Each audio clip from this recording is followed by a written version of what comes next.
Hi, I'm Sarah Landon, author, speaker, and channel of the Council, and I'm so happy to be here and meet you. What is the soul? The soul is the beautiful, expanded part of us that is always one with Source. Some people refer to it as your higher self. It is the part of you that is connected to all that is part of the infinite intelligence and consciousness that is always available to us. And maybe most importantly, it is the part of you that loves you unconditionally and unwavering. Is a soul born? Does a soul die? I believe that we are all created at the same time. We are all part of this greater thing called Source. And we have the amazing opportunity to be one with Source, but also a unique expression of Source. So that may be, again, what we refer to as the soul or the higher self. And you are that source energy here incarnated in physical form for your experience, for the opportunity for expansion, and to choose the opportunities in life that you want to explore and experience. So, where we come from and where we go is always one with Source. Yet you are here on this grand adventure as the you that you know as you. What's the difference between a young soul and an old soul? Well, I think as it pertains to the human experience, there are some souls who have been around the block, sort of say, who have been part of this human experience time and time again and have evolved in their ability to adapt and excel in this human experience, where other souls may be having their first experience here incarnated on Earth.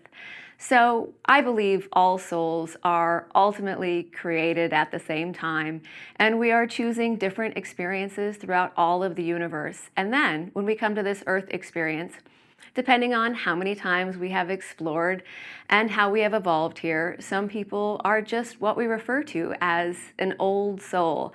They just kind of get it. They've done this before. Where a new soul may have not incarnated on Earth before, and they are here exploring the human experience and being informed for the first time, and we may refer to them as a younger soul. What is the soul's relation to source/God? I think at the truth of who we are Source, we are God. We are one with all that is, yet a unique expression as a soul, as a human, of that source energy. And the more we elevate our consciousness and tune our awareness to that source energy that is always available to us, we begin to summon that energy of source. You can literally feel it in your body. When we talk about an athlete being in the zone, they are truly channeling the source energy that is always available to them. So I believe we come from source, we return to source. Source is always available to us. Yet we are having this unique experience as a soul on a journey and a human who has chosen to be part of this earth experience at this time. Mind, body, or soul? Which is the real us? I think it is the integration of every part of us. The mind, the body, the heart, the soul, the part of you that is source energy. When we fully integrate every part of us, that is when we come into what is often referred to as self realization. It is not about denying any part of yourself. Sometimes people talk about the ego, and we can all certainly understand that reference. But it is more about integrating every part of you, your heart, your mind, your body, your soul, fully present, working in harmony in this human experience that you know as your magnificent life. Are human incarnations voluntarily chosen? Oh, I think this is the best thing going on anywhere to be in human form incarnated on earth at this time. I truly believe souls line up to be part of this experience, especially at this time now, during the greatest awakening of our collective human family that has ever occurred. I think we were excited and ecstatic to come into this human experience. Now, sometimes we go through experiences in our life where we go, why would I have ever chosen to come into the density where there is fear and limitation and struggle and suffering? But you chose to be here at this time to fully awaken yourself to the truth of who you are and remember who you are, and then move through this journey into full self realization through self love and self worth. And when you do, you come to this point where you see how magnificent it is to be here on earth at this time. So I think we all chose ecstatically to come here and be part of the human experience. What's the purpose of life on the physical plane? The purpose of life is to do the things that bring you joy, to do the things that you love, to follow your passion, to allow that energy and the light that is always guiding you to lead you in a path to your highest excitement. You truly are here to live a joyful life. We aren't here to get stuck in the minutia, the 9 to 5, to just go through the motions and get through the day, to be able to pay our bills. We're really here to thrive. We are here to expand. Part of our reason for being in the human experience is for expansion. And as you expand and as you expand your own consciousness, you contribute to the expansion of all consciousness. You're also here to fully express all that you are. So, the things that you enjoy, the things that you love, the things that you're passionate about, this you, this incredible human you that you have created, is the greatest manifestation. Why would a soul choose to leave heaven? I think we choose to leave heaven, sort of say, and come into this human experience to create our own version of heaven on earth here and now.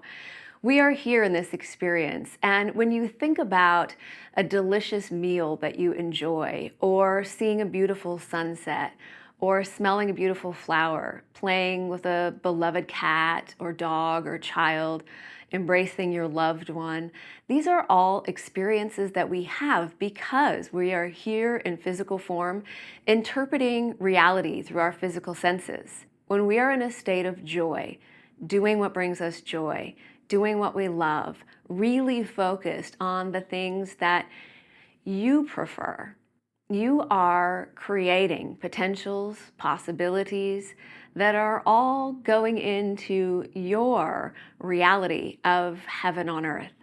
Heaven on earth is a state of consciousness. It is not a place that you go, but it is a state of consciousness that you elevate yourself into. It's here and available to us in every moment. And I think we came to this human experience to realize heaven on earth right here. Many people experience challenges while living in a body.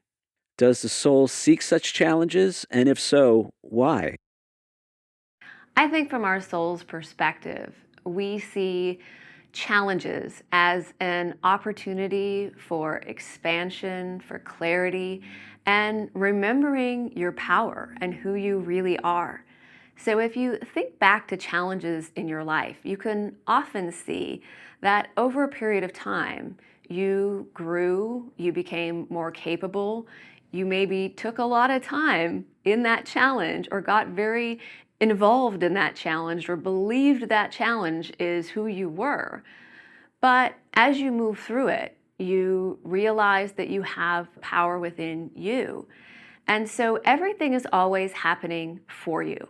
It's happening for you to bring you into new levels of your power so that you can get clear on what you really want and you can create your reality the way you want it to be.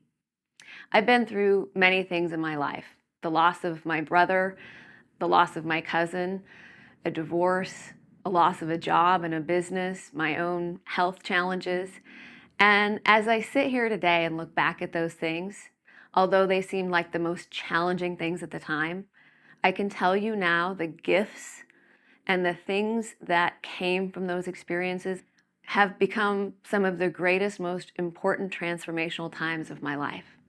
So if you're facing challenges, First off, move yourself into the awareness of, in some way, even if you don't understand it right now, it's happening for you. In what way are you giving your power away? The moment you see where you're giving your power away to this challenge, you bring in a level of awareness that allows you to transform the circumstances and conditions and create your life the way you want it to be. Do souls have more than one incarnation, either on Earth or elsewhere? I truly believe that we have several experiences on Earth and all throughout the universe. However, the most important thing is the life you're living now. Sometimes people explore the concept of a past life, and they may have an experience where they feel like something happened to them in that past life. And so they reflect on their life now and feel that, well, because this happened in a past life, it's affecting me now. But you, in every moment, have the ability to come fully, totally into the present moment, into your power, and know that even if something happened in a past life, you have the power now to step into the highest level of consciousness and fully embody all that you are. I think incarnations, whether past reincarnations, future incarnations, or multidimensional potentials of existence, ultimately are all an adventure, contributing to all that you are. Just like when you go on a vacation to explore a new place and have a new experience, it contributes to who you are and what you know and your perspective on life. So I like to think about reincarnation as grand adventures that our soul takes to ultimately return to source in our wholeness, in our perfection. But having had the experience of exploring our uniqueness and all that this universe has to offer. Does a soul plan its incarnations ahead of time? I do believe on some level we plan some parts of our human experience. We choose where we're going to incarnate. I believe we choose our parents and the life that we want to experience. But I don't think it's as specific as some people might think. I truly believe our soul sees this as a grand adventure. And just like any other adventure, you may have a bit of a map, you know where you want to go, you know some of the experiences you want to have. But the best part is the beauty and the miracles and all the incredible things that happen along the way. Do we have soul groups that we incarnate with across different lifetimes? Oh, I can tell you from my own experience, there has been nothing better in my life than finding my soul family. Those people that you just feel like you have known for lifetimes. At one point in my journey, I felt very alone. I didn't feel understood. I felt like I was different. I didn't think anybody was ever going to get it. I didn't know if I had a soul family or a soul group anywhere. And as the journey continued, I ended up meeting some of the most incredible people out of the blue in the most unusual set of circumstances. And I had this moment where I looked around at my beautiful community, the people I work with, the incredible people on this journey with me, and I went, this is my soul family. I can't believe I found my soul family. I don't know that I ever would have found my soul family if I wouldn't have stepped through some of my greatest fears to put myself out in the world and my truth and my beliefs. I had to get through the fear that people wouldn't understand or accept me. And yet I realized it was me not accepting myself, not approving of myself. And when I made that choice, that I have to share my message with the world. I just can't not. And no matter what, I'm going to love and accept myself. All of a sudden, all sorts of amazing people started showing up in my life that reflected that love and acceptance back to me. And it was so easy to love and accept and approve of them just as they are. We all want to be loved. Every single person wants to be loved. The more you connect to your own self love and self worth and reconnect with your soul family, the more you can truly be the love that you are in the world, in the lives of everyone in your life, family, coworkers, friends who may not be on this awakening journey as you are, but you are a light and you are here to shine that light. So love yourself, love others. You will draw your soul family to you. And when you do, you will feel more connection, more intimate relationships, loving, supportive relationships. And you can then extend that to everyone in your life, no matter where they are on their journey. Are there contracts or agreements between souls? I believe on our journey, there is a time in our experience where we do relate to having soul contracts and agreements. I can think back to when I was going through my divorce, and I felt very victimized at the time. I felt like he was behaving in a way that I didn't understand. I felt very hurt. And I was given a book about spiritual contracts. And it also offered the perspective that sometimes the people that hurt you the most are the ones who, on a spiritual level, love you the most, that agreed to come forth in this experience and deny you love so that you will find the love for yourself. People that come in to deny your power or try to control you so that you will find your own power. This was incredibly liberating to me.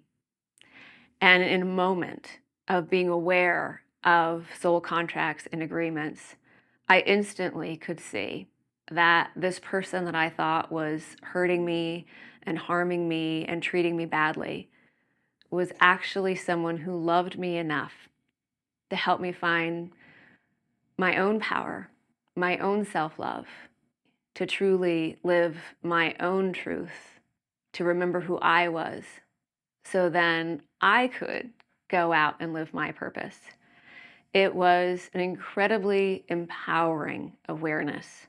And almost in a moment, I found a place of unconditional love for that person again and have maintained that unconditional love to this day. Do spirit guides or angels assist us? I absolutely believe there are always guides, angels, your higher self, loved ones on the other side, all around you in every moment, supporting you, guiding you every step of the way. In fact, I think some souls' purposes are to guide us from the other side. I've had experiences of loved ones who have passed away in this life, and I can truly feel that they're guiding me from the other side. They are always guiding us, and your higher self is always available to you and guiding you and supporting you. But sometimes we don't experience that because we're so in our head trying to figure it out for ourselves. I often hear spirit over my right shoulder. It's a knowing. It appears sometimes like a voice in your head that is your own voice. It's still intuition, it's guidance. It is your angels and higher self helping to inspire the next perfect step for you. It really doesn't matter what you call them. You may wonder, well, I don't know if it's my higher self or if it's an angel. That's okay. If you want to ask if it's a spirit guide or an angel or do they have a name, that's perfect. But we don't always receive that. We experience it as source guiding us, and that's perfect too. What is death? I think death is the ultimate illusion here in the human experience. It often causes the most grief, suffering, and it is truly an experience where a soul takes one final breath, releases the density of the body, and fully reemerges back into the consciousness and the source energy that they are. Consciousness is not limited to the mind. So when someone dies or leaves their body, their consciousness, their energy is still present and all around you. Yet, for most people, When you are in a state of grief and you are looking at this experience going, they're gone forever, or I'm never going to see them again, grief is one of the heaviest, densest human emotions. And when a soul takes their final breath and leaves the density of the body and reemerges back into the source energy that they are, they're in pure bliss. They're in pure love. And so, vibrationally, when we're in grief, we're as far from the vibration of where they are, which is why you don't feel them. When someone makes their transition, whether it's a friend or family member or beloved pet, first off, know that you can still be in a state of peace while observing and honoring your feelings of loss that you're experiencing. But if you will then shift your awareness to a time that you experienced so much love with that person, maybe one of your favorite memories of them, or a time they looked the most beautiful or handsome or happy to you, and you start thinking about that, you're gonna reconnect to the love. You're gonna focus yourself into a vibration and a frequency where you are feeling that love. And then you may notice the presence, the energy of your loved one right there with you. I have channeled more times than I can count. I have taken so many people through different experiences of learning how to connect to their loved ones on the other side, their own guides, their own channel. And I can tell you there is no death, and no one can ever convince me of it, because every single time we tune in to the love, the pure bliss, the consciousness, the eternal nature of our loved ones on the other side. And we know that they're still there. They may be in a different form, but the consciousness and the energy is never destroyed. When the soul releases the body, our bodies dissolve, but that's not who we really are.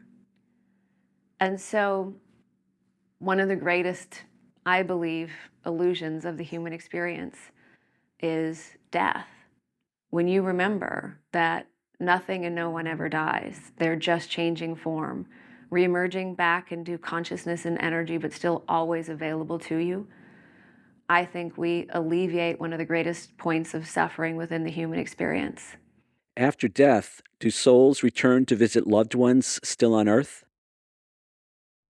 Well, I think our loved ones on the other side are always around us and always available to us.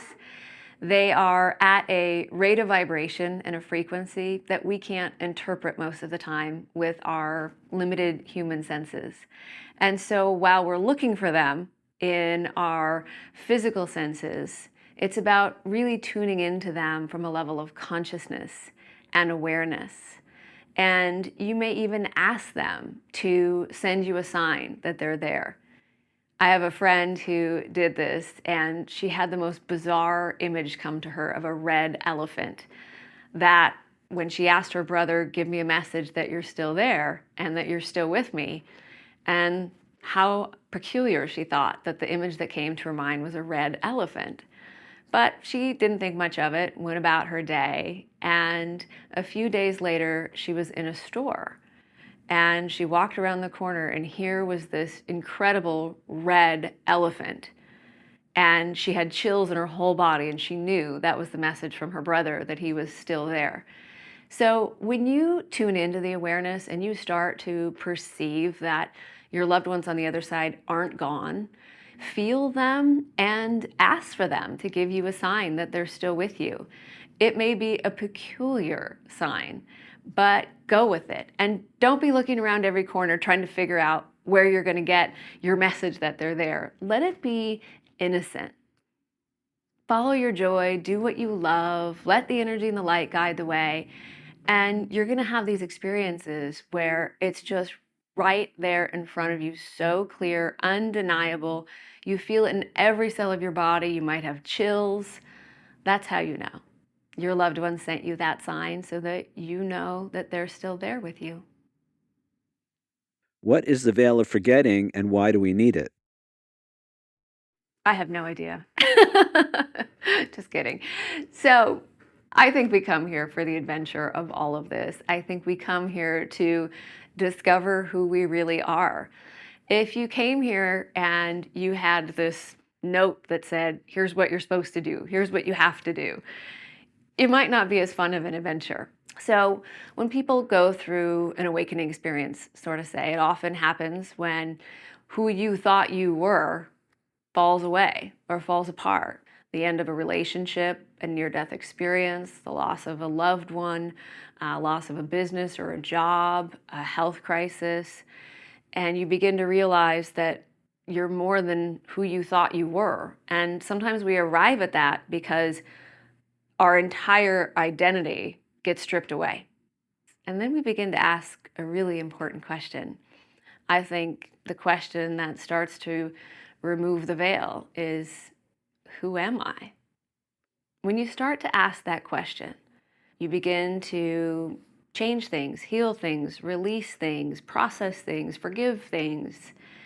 And then you come to a place in your own awakening journey where you go beyond judgment of yourself, of others, of circumstances and conditions, and you reemerge into pure love, which is referred to as the fifth dimension of pure love.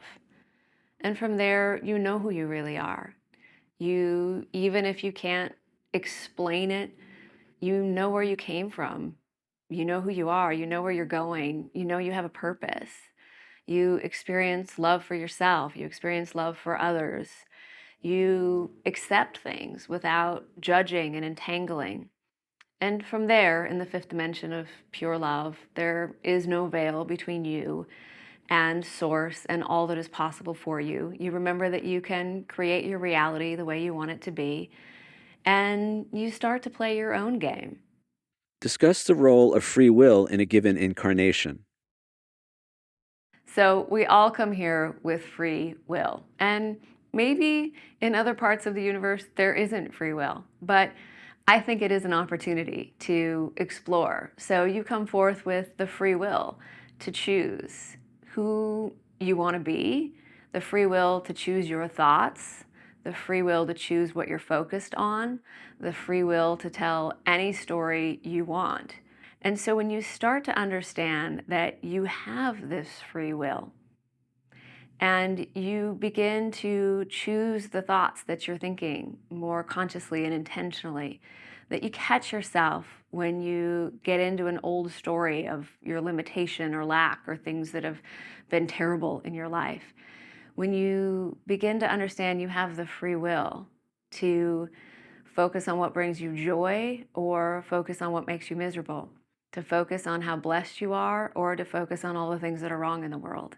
When you accept that your free will has created everything in your life experience, and instead of blaming others or blaming yourself or feeling shame or regret or worry, you take complete and total responsibility for your life, for the thoughts you think, the stories you tell, where you focus your attention.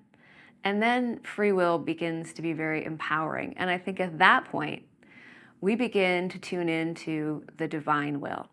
You're still the powerful creator of your reality, but you begin to acknowledge that there's more going on here. And maybe there's a greater purpose for you. Maybe there's a divine will at work in your life. And while you might have the free will to tell the story about why you can't do the things you want to do, why so and so won't let you do what you want to do, or all the reasons why you can't or experiencing limitation, when you tune into a divine will where anything is possible, and you begin to connect into that higher awareness and summon the energy of that divine will that's working in your life, all of a sudden things start to show up. You find that things are orchestrated for you. There's divine will, but there's also divine timing, divine orchestration. And all of a sudden, your life begins to move in a direction that you probably never could have imagined. And things begin to be more amazing, miraculous, coincidental, divine right time, divine right place, divine right moments. And life truly becomes a magical existence. Is life on the physical plane an illusion? I do believe there is some truth to this. I do think our reality is far more holographic than we realize. I think the important thing is to be able to go beyond what you see around you and what you call reality, to connect in to the energy and the consciousness that actually creates your reality. So the physical plane is an illusion, and the physical plane is a reality that seems really real to us when we interpret it with our physical senses. So our opportunity is to connect to the part of us that already is everything, is connected to everything. That part of you that is your soul, your higher self, this force field of consciousness that you are, the source energy that is you, that you're summoning to you. These are all the things that we tune into in order to create our reality. And so the higher your consciousness level and the higher your vibration and frequency, the more easy, effortlessly, harmoniously, and expeditiously we can create a new reality in form. Is it an illusion? Maybe. Is it real to our physical senses? But begin to tune into the fact that there's more going on here that you can see. That we don't just create reality by pushing and forcing and efforting and struggling and working really hard. There's a level of consciousness that we tune into where even in your imagination, you're still seeing things in form. So when we talk about life being an illusion, or things not being real, it's not that they're not real. They appear very real to us, but there's something more. There's an essence, there's a vibration, there's a frequency, there's a consciousness to our human experience and what's possible. That if we start to tune into that, we begin to create reality in a much more fluid way, a much more harmonious way. And you may be opening to things beyond what you ever thought was possible before. Do we create our own realities? I absolutely know that we create our own realities. To know that you are creator within your own creation of reality is to know that the way you are perceiving your level of awareness is what is creating your reality. So we don't get what we want, we don't get what we think we need, we get more of what we are. So if you are in lack and you want more money, you simply can't go from being in lack to living an abundant life and experiencing more prosperity until you find that within yourself. And so I like to refer to it as, instead of manifestation, focusing on true creation in your life. When you come to a particular place of living so aligned to the truth of who you are, there's no longer an agenda because you're not in lack, you're not in limitation. When you come into a place of true creation and you know you're the powerful creator of your reality, it's not necessarily specific. You are attuned to more joy, more love, more peace, more harmony, more fulfillment, more well being, more freedom in your life. But you're not attached or in lack of those things. So I think of creating reality in alignment to true creation from getting in this place of what brings you joy, do that. What do you love? Focus on that. What are you passionate about? What are you excited about? Let that lead you to the creation of your reality. Start with asking yourself the question, what brings me joy? What do I love? What are you passionate about? And so when you tune into that for yourself, what are you really passionate about? Having this innocent excitement for life and then creating your reality from there through the process of true creation. What you want and what you need shows up even before you know you need it. Your well being and your abundance is assured. So you don't have to have a big agenda about what you create. And things unfold in the most amazing ways as you remember that you are the powerful creator of your reality. Are we judged or punished for our mistakes in the afterlife? I can emphatically say there is never any judgment from the other side. It is understood that things that happen in the third dimension of consciousness, when you're in a state of lack or limitation or shame or fear, that things occur in that dimension of consciousness. From the other side, it is known that that is not who you are. There is nothing that could ever happen here in this human experience that could ever threaten your infinite worth. And as we go throughout our lives, when we have forgotten who we are and we hurt others and we hurt ourselves, it is understood that that is what occurs in a lower level of consciousness.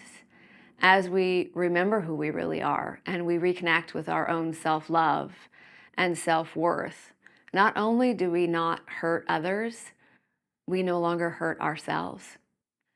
So when you remember the love that you really are, the love that everyone else is too, you are seeing yourself and others the way Source, God, the divine, your higher self sees you. And as you reemerge back into your higher self when you leave this incarnation, you will know from that perspective that those things that you judge or deem as wrong or bad are simply what occurs within a dimension of consciousness when one is in separation, lack, limitation, or fear. And ultimately, we are not going to rid the third dimension of separation and lack and limitation and fear. Our opportunity as we awaken and remember is to elevate ourselves out of fear, out of judgment, out of separation, into oneness, love, peace, harmony within ourselves. And when we create that within ourselves, that is what we contribute to the world around us. Is there such a thing as hell? No. Well, you might have experienced hell at a certain point of your life, but there is no hell once you leave this incarnation. You reemerge back into pure love. Hell is what we experience here on earth when we hold ourselves in a consciousness of separation, guilt, shame. Shame is the heaviest, densest human emotion. And if you've ever been in a feeling of being ashamed or humiliated or isolated or alone, it's heavy, it's dense, it's hell. So, hell is something we experience purely on earth that is a state of consciousness determined by a very dense, low frequency where we're not summoning a whole lot of the source energy that we are. When we reemerge back into the truth of all that we are, we begin to elevate ourselves into a state of consciousness which you might describe as heaven. So, when you leave this incarnation, is there a hell that you're damned to because of things you did here? No, but can you maybe relate to times in your life where you felt like it was hell? Absolutely. So, here's something that might be helpful.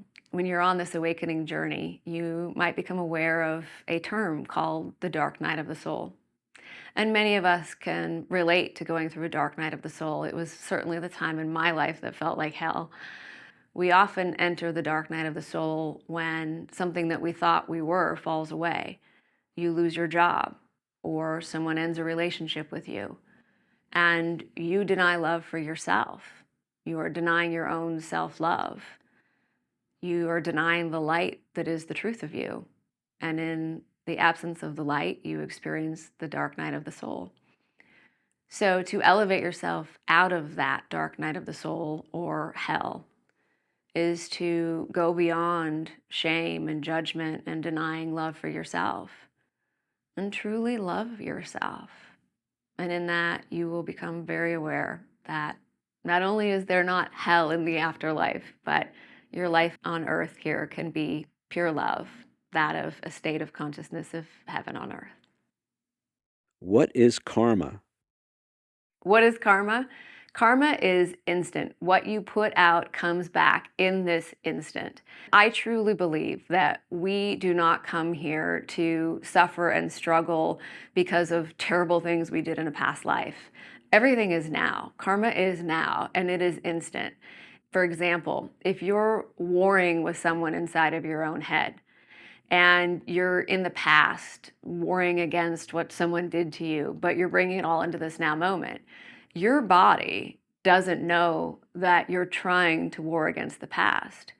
Your body is experiencing the disharmony right here, right now. When you think you're warring against someone out there, maybe you disagree with a particular political leader or someone on the news, and you think you're projecting that energy of warring out there.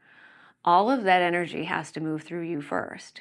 Your body doesn't know that you're trying to project that warring energy against someone else.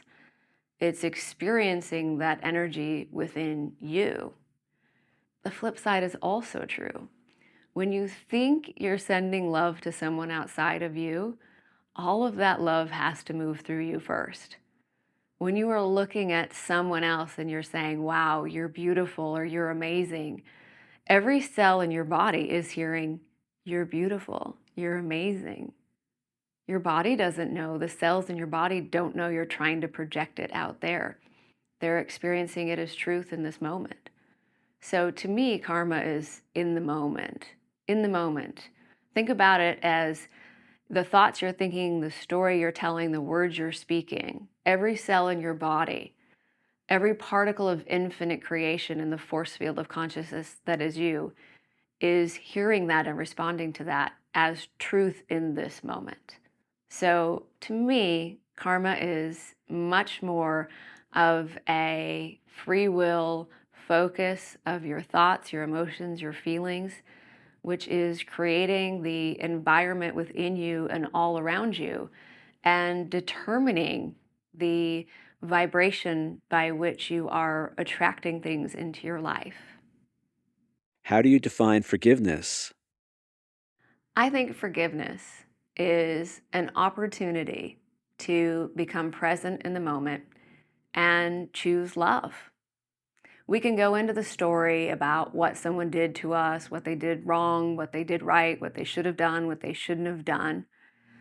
And ultimately, the greatest forgiveness is of ourselves for the times that we gave our power away, we denied our truth, we allowed ourselves to be controlled by others or allowed others to choose for us because we didn't think we were worthy. Most of the time, the person you need to forgive is you for going against your true knowing, your soul, for denying who you really are and the love that you are and the power that you have. And so when you forgive yourself, I am forgiven, all is forgiven, we come to this place where there's only love. You see things from a higher perspective, a higher awareness. You can understand. And some people might say, well, if I forgive that person, they might just do it again. I heard this many years ago, and it really inspired me, and maybe it'll stick with you too. I was watching a TV show, and this woman was on the television explaining to the host of the show that her significant other was unfaithful to her. And she said, how will I ever forgive him? How will I ever trust him again? And the host of the show said, it's not about trusting him or forgiving him. It's about trusting yourself.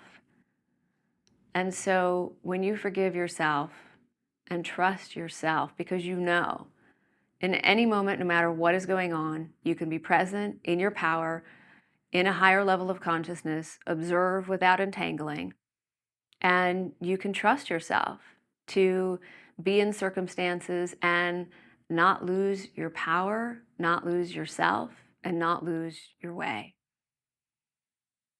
How do you define happiness?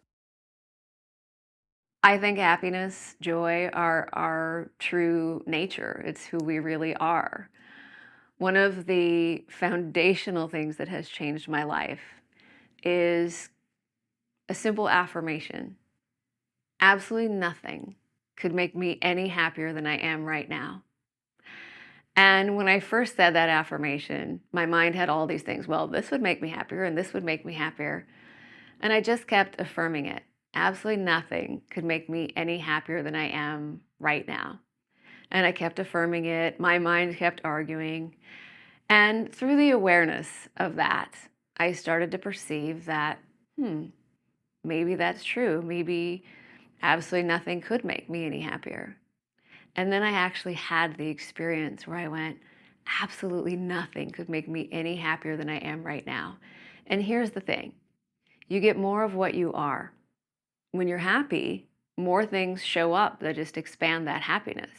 When you're joyful and focused on joy, you experience more joy all around you.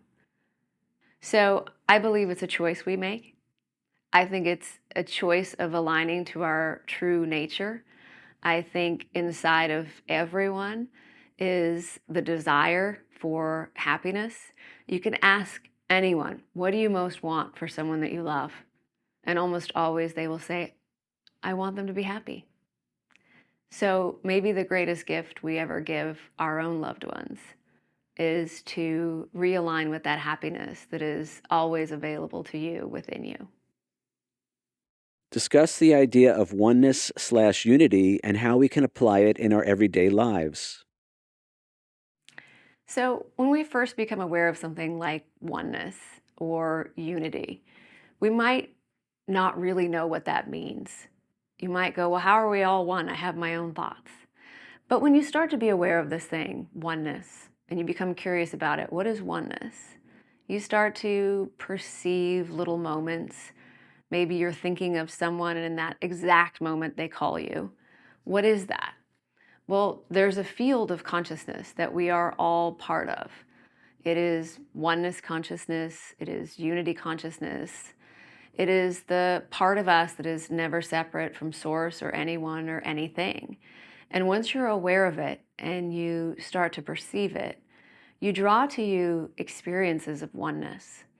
Maybe you're sitting watching a beautiful sunset, and all of a sudden you just feel at one with everything.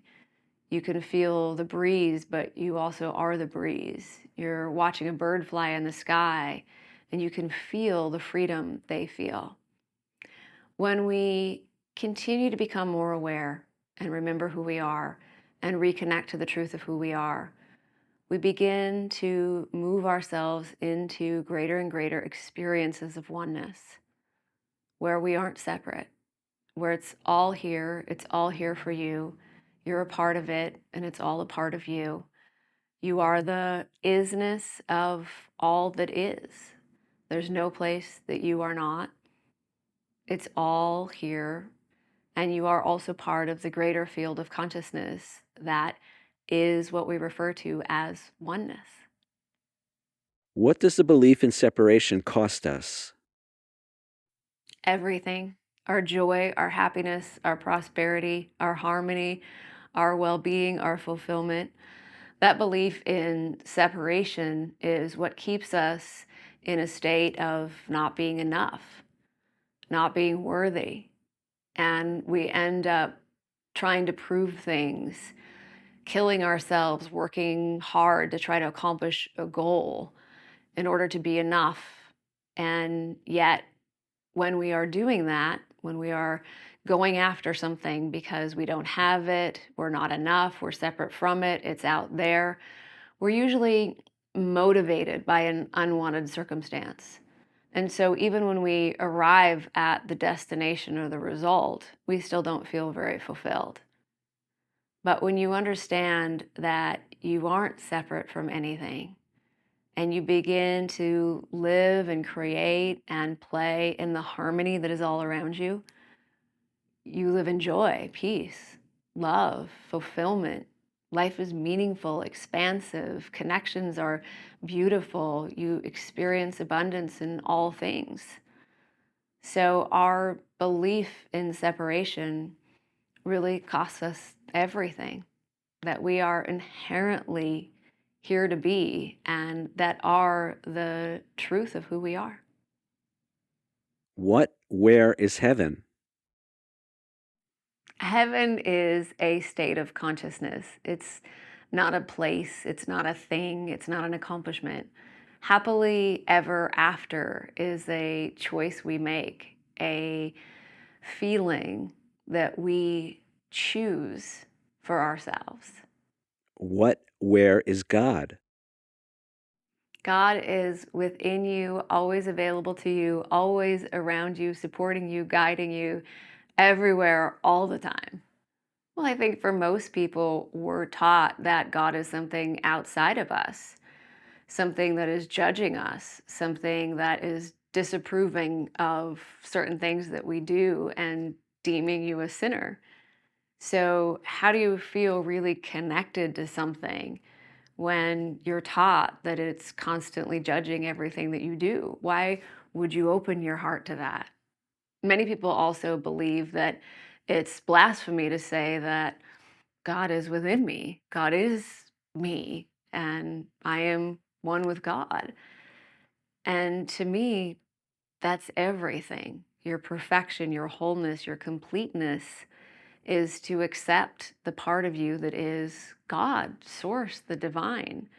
And you're also this magnificent human, this personality that you know as you. And you're also a soul. It's about integrating every part of you in this moment, loving yourself, accepting yourself, opening to your power, opening to your truth. God is you, God is within you. And is there a higher intelligence? Is there a consciousness and an energy that created everything? Absolutely. But you are also a part of that consciousness and energy that created everything, as well as being this unique expression of you and the reality that you create as you. Many believe we're shifting to a higher consciousness on this planet. Do you agree? And if so, can you describe this shift? Absolutely. I think we are going through a shift in the elevation of consciousness. It starts within you, and as you elevate your own consciousness, you contribute to the raising of consciousness on the planet. I think we are going through the Great Awakening, the greatest elevation of consciousness that has ever occurred. People are awakening at an expedited rate to these higher levels of consciousness. And it's powerful. It creates a wave that is already happening on this planet. It starts within you. The most important way that you contribute to a positive shift on this planet is by raising your own consciousness, raising your own vibration and awareness. You might want to save the world, but if you are in lack, limitation, struggle, pushing against, you're just contributing to that lower level of consciousness. When you elevate your own consciousness, that's what you're contributing to the collective. When you're in a level of consciousness of knowing your truth, you don't harm yourself, you don't harm others. Consciousness is the answer to everything. The greatest wealth on our planet is consciousness. The only thing that ever changes anything is the raising of consciousness. And I truly believe there will come a time where the consciousness on this planet is such that we all live in a state of pure love. What are some practical applications of the idea that we're eternal spiritual beings? Live a life you love, do the things you love, live fully, love fully, be all that you are. You are eternal, ever present. You are divine, sovereign. You are here to create a life that you love.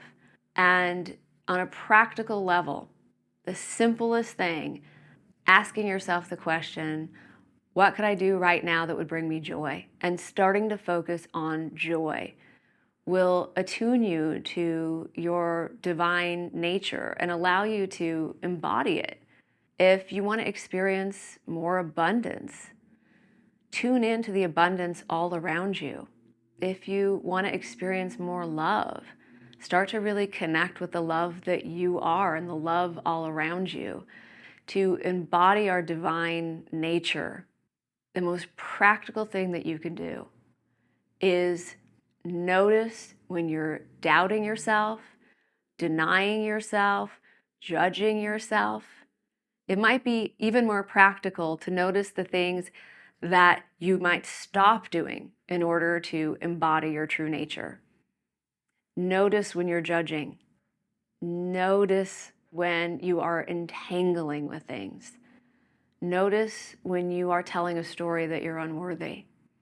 Because the truth of your divine nature is your infinite worthiness, the infinite love that you are, the infinite well being and infinite abundance that is your inherent divine birthright. So, the most practical thing that we can do is to consciously, intentionally focus on our breath. And it's so simple and it's so easy, sometimes we overlook it. But taking 3 deep, conscious, intentional breaths is one of the easiest, most practical way that we can realign to our truth, tune into our divine nature, open up to the source energy that's always available to us. Sometimes it's not about doing more of anything and being all that you are. What's the secret to remembering who we really are? Maybe the best way I can explain to you the secret is to tell you my experience. I was at an event getting ready to present. I started looking out at the audience into people's eyes, and I would focus on one particular person. And what occurred was an experience of looking in their eyes, feeling so much love in my heart that there was no gender, there was no age, there was no judgment of what they were wearing or how they fixed their hair.